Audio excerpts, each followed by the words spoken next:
آج ہم بات کریں گے بے وقت ہمدردی پر۔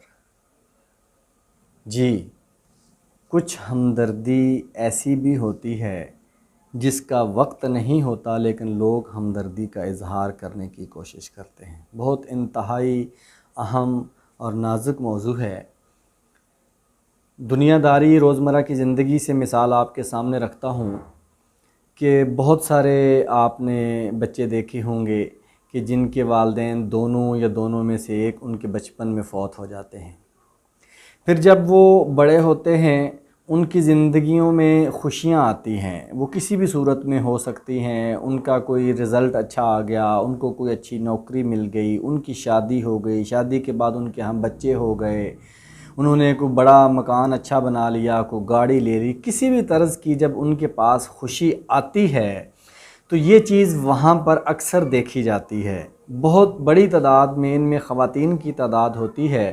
بظاہر تو وہ ہمدردی کا اظہار کر رہی ہوتی ہیں، وہ کہہ رہی ہوتی ہیں کہ آج ان کے ماں باپ ہوتے، آج ان کی امی ہوتی، آج ان کے ابو ہوتے تو وہ بہت خوش ہوتے، آج وہ دیکھتے، ان کا دیکھنے کا وقت تھا، انہوں نے کچھ دیکھا ہی نہیں، ان بچوں نے کچھ دیکھا ہی نہیں، کاش وہ زندہ ہوتے، وہ خوش ہوتے۔ اور وہ یہ الفاظ جو میں جس انداز میں کہہ رہا ہوں، میں تو نارمل انداز میں آپ کے سامنے رکھ رہا ہوں، بہت دکھی اور درد بھرے اور آنسوؤں کے ساتھ یہ لفظ بولے جاتے ہیں۔ اس خوشی بھرے لمحے کو، اس خوشی کے موقع کو پھر سے ان کے لیے افسردگی کا باعث بنا دیا جاتا ہے، غمگین ماحول بنا دیا جاتا ہے۔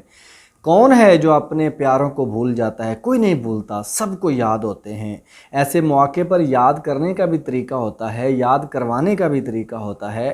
اگر آج ان کے ماں باپ دونوں یا کوئی ایک موجود نہیں ہے اور ان کو بہت بڑی خوشی ہوئی ہے، اس میں تو کوئی شک نہیں ہے کہ ماں باپ ہوتے تو وہ واقعی خوش ہوتے، لیکن اگر آج وہ نہیں ہیں تو کیا آپ اسی غم میں، اسی دکھ میں ان کو ڈبو کر رکھنا چاہتے ہیں؟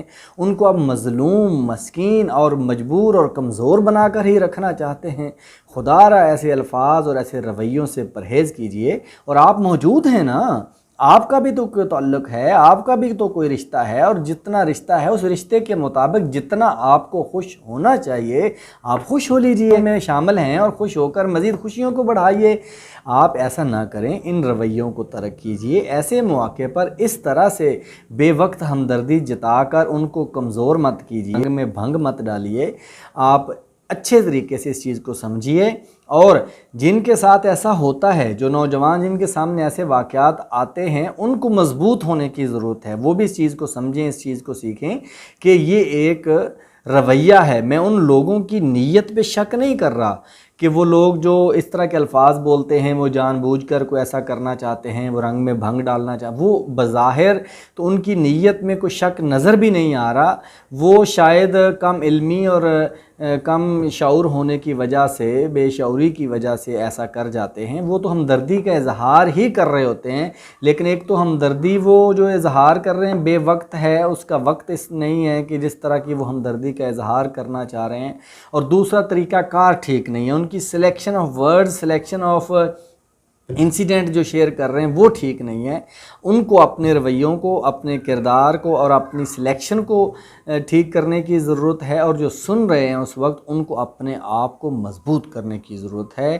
ان کو وہ سن کر، وہ ساری چیزیں سن کر مزید اپنی خوشی کو چھوڑ کر پریشان ہونے کی ضرورت نہیں ہے، دکھی ہونے کی ضرورت نہیں، بلکہ اللہ کا شکر ادا کرنے کی ضرورت ہے کہ دیکھیے اگر میرے ماں باپ بچپن میں اس نے مجھ سے لے لیے تو آج اس نے مجھے خوشیاں بھی تو دی ہیں، تو الحمدللہ ثم الحمدللہ میں اپنے رب پر راضی ہوں۔